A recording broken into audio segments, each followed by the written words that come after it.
እውነቱን ንገረኝ። ለምንድነው ፈሪ የሆንከው? እስኪ አንድ ጥያቄ ልጠይቅ። ዛሬ የምትኖረው ህይወት የምራቅ የሚፈቅደው ጣሪያ ይህ ነው ወይስ ዝም ብለህ ነው የምትኖረው? ለምንድነው አብዛኛው ሰው ጎመን በጤና ብሎ አንገቱን ደፍቶ የሚኖረው? መልሱ ገንዘብ ማጣት ነው ወይስ እድል ማጣት? ወደድክም ጠላህም መልሱ አይደለም። እውነቱ አንድ ነው። ፈርተሃል። በራስህ ጥላ ውስጥ ተደብቀሃል። ይህ ቪዲዮ ለደካሞች አይደለም። ዛሬ የምንነጋገረው ስለሚያስደስት ነገር ሳይሆን ስለምትሸሸው መራራ እውነት ነው። ህልምህ እንደተቀበረ እና የአእምሮ እስረኛ እንዴት እንደሆንክና ከዚህ እስር ቤት እንዴት እንደምታመልጥ እንቅጩን እነግርሃለሁ። ተዘግ። የመጀመሪያው ጥያቄ ለምንድነው አዲስ ነገር ለመጀመር የምትፈራው? የመጀመሪያው ጥያቄ ይህ ነው። ለምንድነው አዲስ ነገር ባሰብክ ቁጥር ሰውነት የሚንቀጠቀጠው? ለምንድነው የምትሸሸው? አንጎልህ የተሰራው አንተን ጀግና ለማድረግ ሳይሆን በህይወት ለማቆየት ነው። ወደድክም ጠላህም ግን አንጎልህ አዲስ ነገር እንደ ጠላት ነው የሚያየው። ጎመን በጤና የሚለውን አስተሳሰብ የአያቶች የጫካ ህይወት ቅርስ ነው። ከአንበሳው ለመዳን በዋሻ ውስጥ መደበቅ ትክክል ነበር። ነገር ግን ዛሬ ዋሻ ውስጥ መደበቅ ከአደጋ አይደለም፣ ይልቁንም ለስኬት ይገድልሃል። አንተ የምትፈራው መውደቅን አይደለም፣ የምትፈራው ምቾትን ማጣት ነው። ስኬትና ምቾት ደግሞ በፍጹም አብረው አይሄዱ። እውነቱ ይህ ነው። የምትፈልገው ህይወት ያለው አሁን እየፈራ ካለበት ዋሻ በስተጀርባ ነው። ሁለተኛው ጥያቄ ሰዎች ምን ይሉኛል ብለህ ለምን ትጨነቃለህ? ሁለተኛውና ወሳኝ ጥያቄ የራስህን ህይወት እየኖርክ ነው ወይስ የሰዎችን ግምት? ብዙዎቻችን ህልማችን የወሰነው ጎረቤት፣ ጓደኛ፣ ቤተሰብ ምን ይለኛል በሚል ፍርሃት ነው። ነገር ግን ወደድክም ጠላህም እውነቱ ይህ ሰዎች ስለ አንተ ግድ የላቸው። ይህ ለመስማት ይከብዳል፣ ነገር ግን ነፃ የሚያወጣ እውነት ነው። ሰዎች በራሳቸው ችግርና ህይወት የተጠመዱ ናቸው። አንተ ወድቀህ ብትቀር 2 ቀን ያወሩልሃል፣ በ3ኛው ቀን ግን ይረሱሃል። የሰዎችን ተቀባይነት ቫሊዴሽን ለማግኘት ስትል የምትከፍለው ዋጋ ማንነትህን። ስኬታማ ሰዎች የሰዎችን ጩኸት ወይም ኖይዝ አጥፍተው የራሳቸውን ድምጽ የሰሙ ናቸው። ምርጫው ያንተ ነው። በሰዎች ተወደህ ድሃ መሆን ወይስ በሰዎች ተጠልተህ ወይም ተተችተህ ህልምህን መኖር ይሻልሃል? የሚሻለው እንድትመርጥ እድሉ የራስህ። ሶስተኛው ጥያቄ ለምንድነው ነገ እያልክ የምትቀጥለው? ሶስተኛው ጥያቄ ትክክለኛ ጊዜ መቼ ነው የሚለው ነው። ገንዘብ ሳገኝ፣ ልጆቹ ሲያድጉ፣ ድባቡ ሲስተካከል እያልክ ትጠብቃለህ።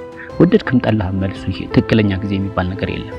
በሳይኮሎጂ አናሊሲስ ፓራላይሲስ ይባላል። እያሰብክ እያሰላሰልክ ባለማድረግ ውስጥ መቆየት፣ ይህ የፍርሃት ስልታዊ ቅርጽ። ነገር ግን ነገ ጀምራለሁ ማለት ዛሬ ላለመጀመር የሚቀርብ ሰበብ መሆኑን አስበህ ታውቃለህ? ጎመን በጤና እያልክ የምታልፈው እያንዳንዱ ቀን ደግሞ ተመልሶ የማይመጣ ሀብት። መጠበቅ ስቃይን ያራዝማል እንጂ ውጤትን አያመጣም። እውነቱ ግን ምን እንደሆነ ታውቃለህ? ያለህ ጊዜ አሁን ብቻ መሆኑ ነው። ፍጽምና ወይም ፐርፌክሽን መጠበቅ የለብህም። እድገት ፕሮግረስ የሚመጣው በጎደሎ ውስጥ በመሙላት ሂደት ውስጥ። ጥያቄ 4 ውድቀትን ለምን እንደ ጠላት ታየዋለህ? አራተኛው ጥያቄ በውድቀስ የሚለው ጥያቄ ነው። ለምንድነው ውድቀትን እንደመጨረሻ የምታየው? ወደድክም ጠላህም እውነቱ ግን ውድቀት የስኬት ዋጋ ወይም ፕራይስ ታግ ነው። ሳይወድቅ ያደገ ማንም የለም። ውድቀት ማለት አልችልም ማለት አይደለም።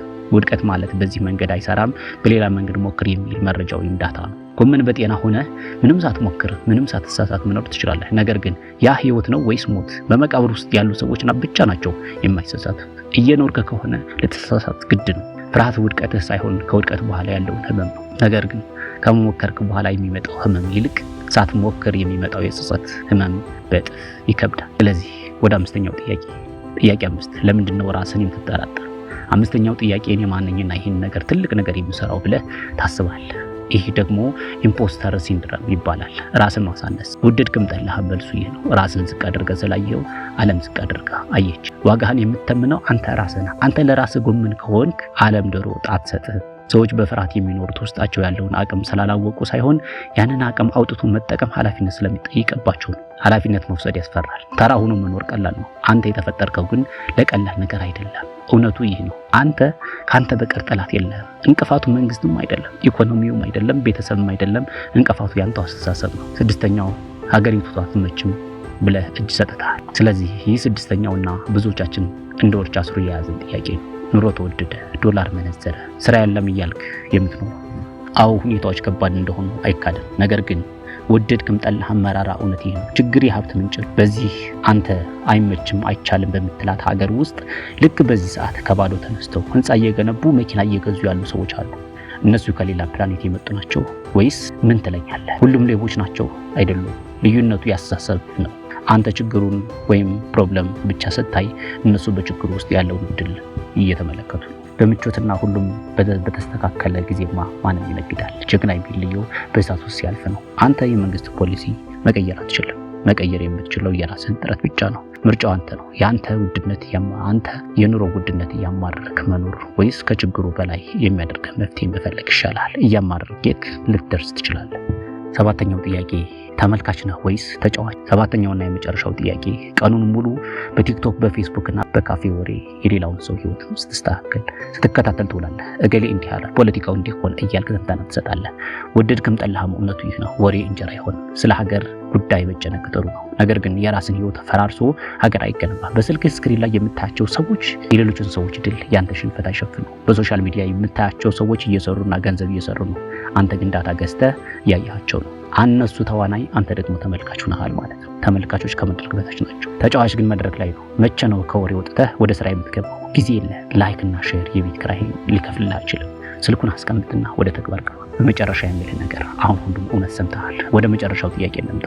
ከዚህ በኋላ ምን ልታደርግ ነው? እንደተለመደው ጥሩ ምክር ነው ብለህ ወደ ቀድሞ እንቅልፍ ልትመለስ ወይም ዛሬውን የፍርሃትን ሰንሰለት ልትበጥስ? የትኛው ነው ምርጫ? ወደድክም ጠላህም ህይወት እያለቀች ነው። ጎመን በጤና እያልክ የምትሳሳው ጉዞ ወደ መቃብር ነው። ጤና የሚገኘው በሰላም በመቀመጥ ሳይሆን ዓላማን በማሳካት እርካታ ውስጥ ነው። ዛሬ ወስን። የምትፈራውን ነገር አድርገው። ስትሰራ ነው ድፍረት የሚመጣው። ስትጀምር ነው መንገዱ የሚታየው። ከፍርሃት በላይ ህልምህ ይበልጣል። ተነስ። ካሁን በኋላ ምክር አትፈልግም። የሚያስፈልግህ ተግባር ብቻ ነው። ስለዚህ ለራስህ የሰጠኸውን የለውጥ ቃል ለማጽናት ሰብስክራይብ አድርገህ በሚቀጥለው ቪዲዮ እንገናኝ። ቻው።